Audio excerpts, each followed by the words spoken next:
Welcome to Funnel Hacker Radio Podcast, where we go behind the scenes and uncover the tactics and strategies top entrepreneurs are using to make more sales, dominate their markets, and how you can get those same results. Here's your host, Dave Woodward. Welcome back, everybody. This is a fun New Year's beginning. It's 2018, and I am so excited for some of the crazy stuff that's going to happen in 2018. But one of the things I want to talk about real quick is a concept that I think most people really don't understand. I was talking with Garrett White a while back about this, and recently he ended up doing one of his daily podcasts about the topic as well. And I thought, I really need to explain this in more detail to our funnel hacking audience to really make sure they understand how this concept works in their marketing and in the things that you're actually selling. So the whole idea here is, what are you selling? Are you selling a commodity or an experience? I'm a huge believer in experiences. For Christmas and everything else, I hate just giving normal gifts. For me, it's more all about the experience. So I love taking trips. I love providing people experiences that they wouldn't normally have, whatever that might be. Just recently, I ended up having back surgery, and that's a topic for another day. But anyways, part of the experience I wanted for my boys to have was the experience of snowmobiling. And so they actually ended up going snowmobiling without me while I was getting surgery on that day. But it was one of the things they loved. It was such a fun time for them. The four of the boys just took off and had a ton of fun just snowmobiling up in McCall, Idaho, not far from where we live. And it was one of the things that they continue talking about all the time. I love taking trips with the kids, and I love going to foreign countries and having them experience third world type of situations. Every other year, I take my boys down to Mexico, and we end up going down there. And while we're there, we actually end up working in a medical hospital. Basically, I don't have any medical experience. But while we're there, my kids have had the opportunity of actually working with plastic surgeons and working with general surgeons and eye doctors and everything else, and helping them provide medical services to people who normally couldn't afford them. And those are the type of experiences that they've continued to remember forever and ever. And to me, that's what it's all about. Unfortunately, for a lot of us in our marketing, we end up going just kind of the opposite direction, and our product becomes very price sensitive and it becomes very commoditized. And I think it's one of the things you have to really pay attention to when you're out and really working on your product. So take, for example, I was talking with Garrett White a while back, and his podcast on the thing he was talking about was he and his daughter just gone out to dinner. They went to a teppanyaki Japanese grill. And again, he was saying, the food wasn't that great, but what was exciting was the experience of having the chef prepare the food in front of them. And after that, they ended up going over to McDonald's and got a McFlurry. And he was just basically talking about, this is ice cream that, it's $3, $4, $5, whatever it is.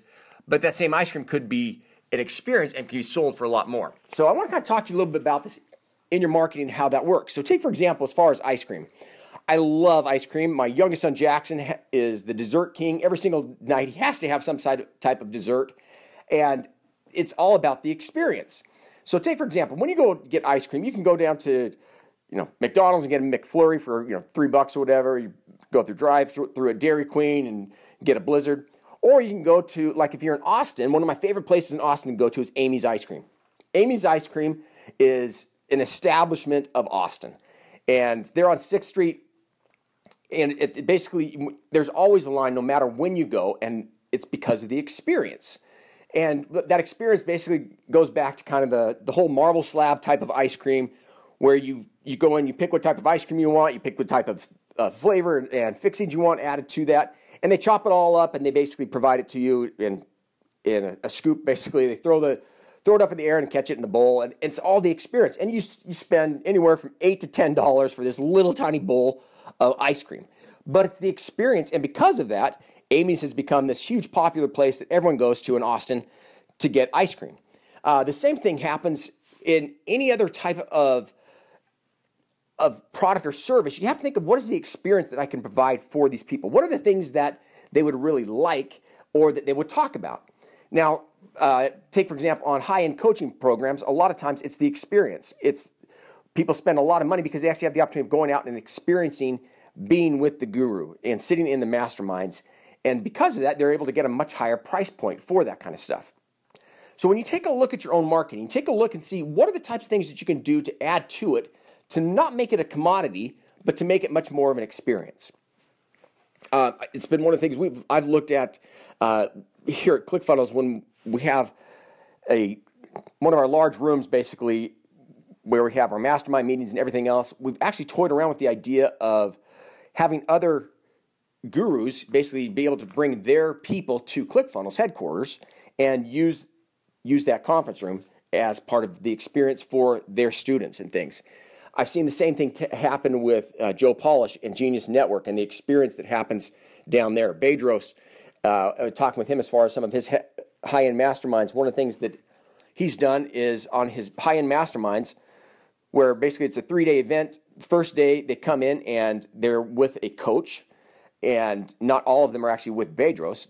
Most of them are actually with other coaches. They then have the second day where they basically come together in a group environment and are taught by a couple of different people who are specialists in different areas.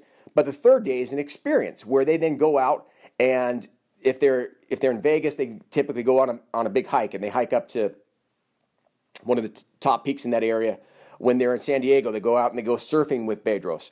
And so it's that type of an experience that bonds that person more to the coach or anything that they might be working with. This whole idea is one of the things I really encourage you when you take a look at your marketing. What are the types of things that you can do to provide an experience for your buyer so that it's not just a commodity? I've seen the same thing as far as Jason Fladley's done a lot of things in the whole Amazon e-commerce situation, to where they're bundling different products where they're no longer able to compare apples to apples. Ezra Firestone does the same thing. And where for example, if you're selling a product on Amazon, I'm looking right here, I've got a ClickFunnels water bottle in front of me. So let's say you're selling a water bottle and that's the product. Well, you can get a water bottle for $2, $3, $4, but if all of a sudden you start bundling it with different products and services where a person can no longer compare it to other water bottles, it now becomes an experience as far as the things they're going to get with that. Dollar Shave Club is phenomenal at doing this. Here again, you think you're going to go and get a Dollar Shave Club and Dollar Beard Club work the exact same way, and really what you're buying into, it's the experience. You think you're getting a cheap razor, for $1. Reality is your average cart value when you leave there is typically in the neighborhood of $50 to $100. It's because of all the other experiences that you're going to have with shaving. It's the shave balm. It's the shaving lotions. It's beard oil. It's beard vitamins to help your beard grow thicker and stronger. It's all those types of things that become part of an experience. Even though it's a product, the person's buying into the experience they're going to have with that product. So as you take a look at your marketing, pay attention to the different types of things that you could do and look at what others are doing. Obviously, we always spend a ton of time talking about funnel hacking.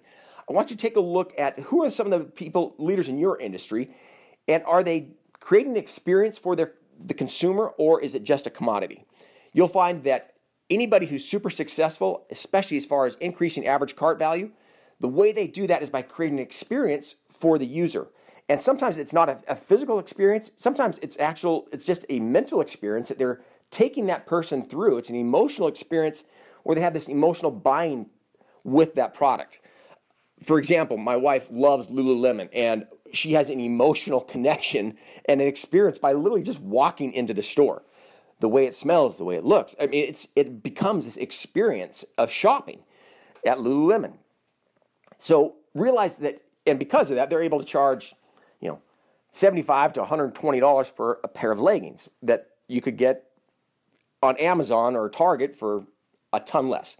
But again, it's the experience of doing that, and she will go on and on about why those leggings are so much better than the ones at any other place, and that's what she prefers.